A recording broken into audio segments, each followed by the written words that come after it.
Superman, the Last Son of Krypton by Elliot S. Maughan. Chapter 14 of A Crooked Philologist. Luther sat in his private study, poring over the document with Elvin Lovecraft, the Central Intelligence Agency's code expert. "Got anything yet?" Luther was testy. "No," Lovecraft said. "But it kind of reminds me of a code the British Naval Intelligence once used. I cracked that." "Aren't the British on our side?" "Sure they're on our side." "Then what were you doing cracking their spy code?" "What do you think? They sent us bulletins about their state secrets? They're like everyone else. This code, see, it was based on the brand names of Moroccan coffee manufacturers." "Come again?" "Coffee manufacturers. There are 26 companies listed with the Moroccan government as licensed to distribute coffee, one from each letter of the Italian alphabet." "Why Italian?" "Italian was picked at random. Also because the Italians are preoccupied enough with their own instability. They wouldn't be interested in the affairs of the British government." "What happened with the coffee companies?" "Oh, well, they looked up each coffee company in the Moroccan Financial Journal and got the first word in the name of the company, 3 listings below the coffee companies. These were listed in reverse alphabetical order, and each stood for 1 letter of the alphabet." "The whole word stood for a letter?" "Yeah, really unwieldy, like the word and came out spelled Texture Consolidated General, or whatever its equivalent was in Moroccan and Italian." "And this code from Einstein reminds you of that?" "Yeah." "How so?" "That one was impossible to crack, too." The code expert turned back to the document in his notes, huffing and snorting and crossing things out.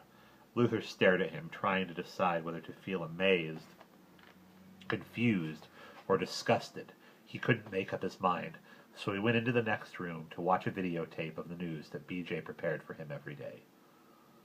The 36th floor of the Galaxy building was bleached white with tiling on the floors, porous ceilings that ate sound, glass doors, and marble wall paneling,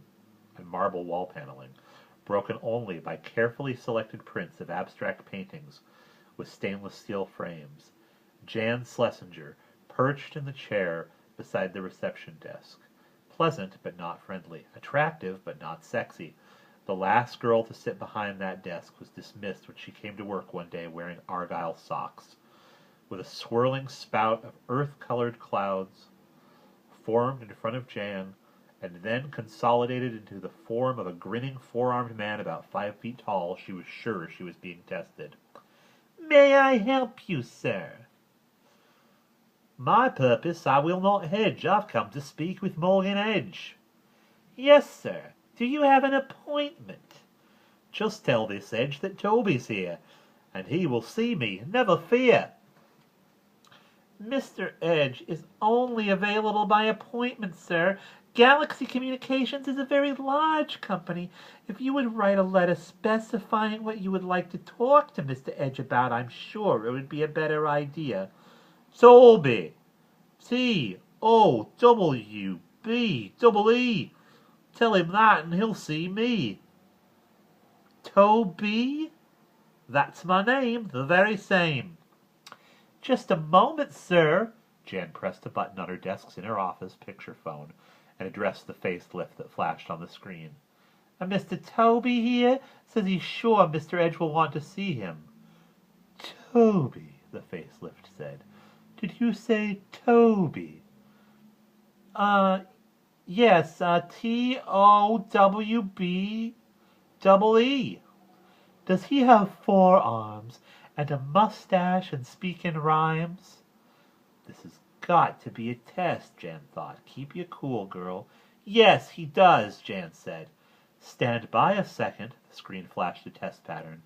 Jan heard shuffling and some sort of clanking down the hall, and she smiled at the minstrel's pleasantly grotesque face. The test pattern was replaced by the facelift, with a smile clamped to her cheeks. "Jan, please direct Mr. Toby to Mr. Edge's office." She told Toby to turn left at the corner and go through the door at the far end of the corridor. He followed her directions, and she allowed herself a wide grin while no one was looking. Her job was secure. The 5-minute news summary that originated 16 floors below Jan 3 hours earlier at 11 a.m. was videotaped in Luther's penthouse, and now he was watching it. BJ sat behind the television as he watched, reading from a red file folder. Jimmy Olsen was on screen saying, "You may remember that Toby was the name of the alien who loosed an apparently harmless flying lizard on Metropolis some years ago. The only one who actually met Toby at the time was Superman, and there has been no word from him as to whether that alien and the space minstrel who appeared in the city today are one and the same. But here is what the minstrel had to say today." "Underground with the diesel mole?" BJ asked. "No," Luther answered. "He's on the upper level." "Shatter the wall with a sonar gun?"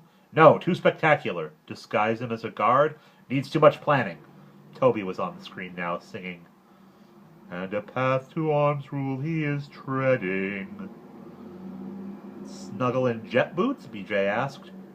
He's not athletic enough." "Hot dogging with the helicopter?" Luther thought a second. "Simple, direct.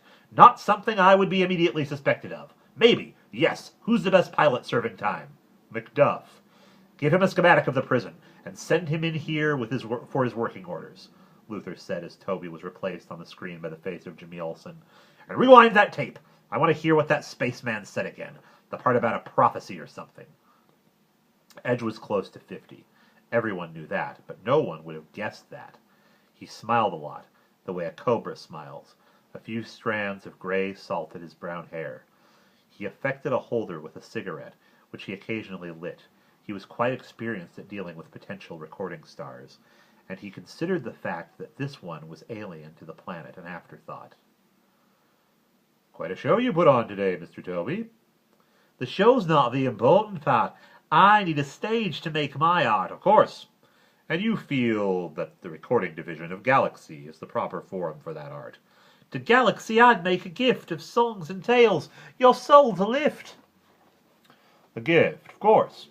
He wasn't so different from artists and creators Edge already knew, talking about bestowing their vision upon the world like a gift from heaven. In the halls of this building, Toby and his kind were just talent. Not talented people, just talent, a commodity. Talent had a market value based on demand, like eggs or cars or information, or any other commodities in which merchants dealt.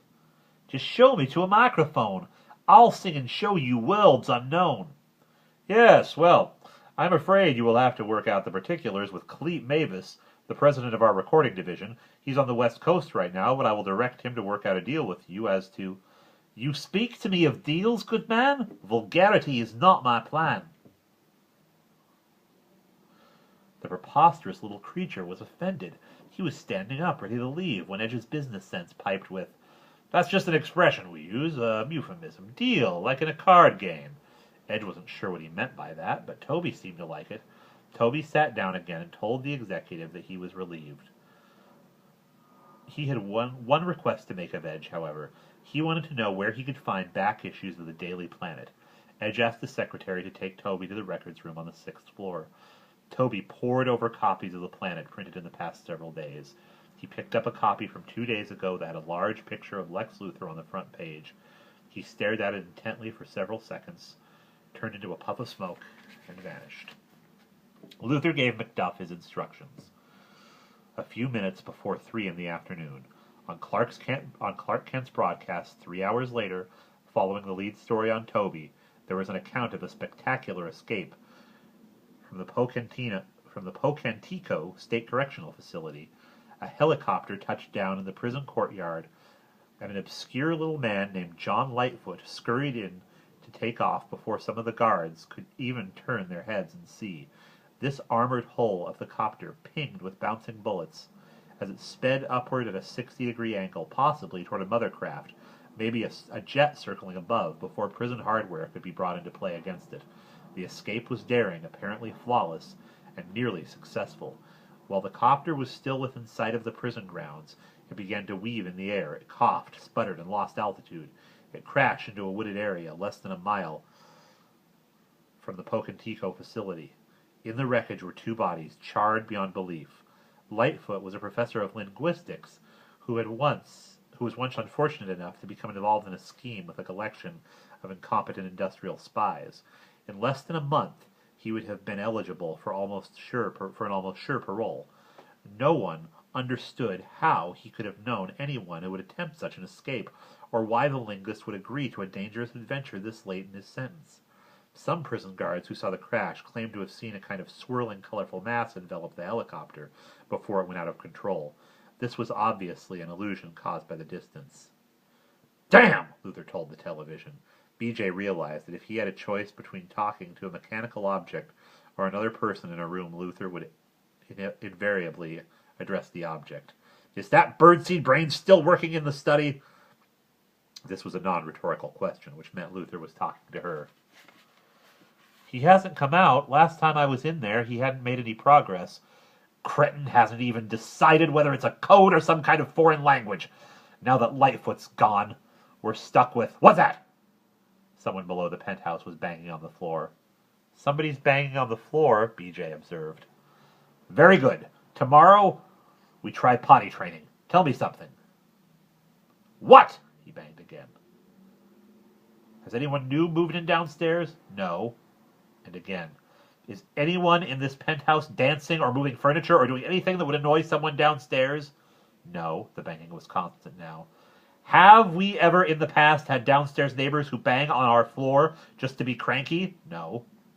"Then why the flying moose ears don't you send somebody downstairs to see what somebody's trying to tell us?" 6 minutes later, Luther was presented with the smiling figure of John Lightfoot, linguist extraordinaire wearing a coat over ragged prison fatigues, and slicing his face with a smile. "Explanation?" Luther said crisply. "I made it out of the helicopter in time and landed in a tree. It was horrible. Macduff, the pilot, he's gone, poor boy. The news reported 2 charred bodies, did they? Well, I don't suppose they want to admit they lost a prisoner. The authorities like the public to believe in poetic justice, you may have noticed. Very smooth, fella. You haven't told me yet how you managed to find me. Let's hear it." Where else was I to go? I hitched a ride with some young people and... "Hang the ride! How'd you find my headquarters?" "Oh, that. Pygmalion." "Excuse me?" "Pygmalion, my fair lady. It was the reason I became interested in philology. I read George Bernard Shaw's Pygmalion when I was a boy, and was impressed with the man who was able to tell where people lived by their regional accents. I always wanted to be able to do that. It was the sort of contrived story that so fascinated Luther that he had to accept it." "You compared the idiosyncrasies of my speech with those of other people on my staff, and you determined what part of the city we frequent? Brilliant!" "Yes. So I came here and saw only 3 buildings in the area that had penthouses. The pilot, rest his soul, had some time to mention we were going to a penthouse. I counted 53 floors from the outside of the Zephyrmore building, but only 52 were listed on the elevator. I hope you didn't think me too bold when I knocked on your floor." Maybe Luther had underestimated the mousy little man he'd met in prison. Maybe, dare he hope, there would be someone around here intelligent enough to hold a coherent conversation. "Not too bold at all, Lightfoot. Shall we get to work?" "Fine idea." And that's the end of Chapter 14. Sorry for the long delay in posting this video. Let me know what you think of my new setup here. I know my face isn't as close. If you like what you see, give a comment. I will see you in the next video.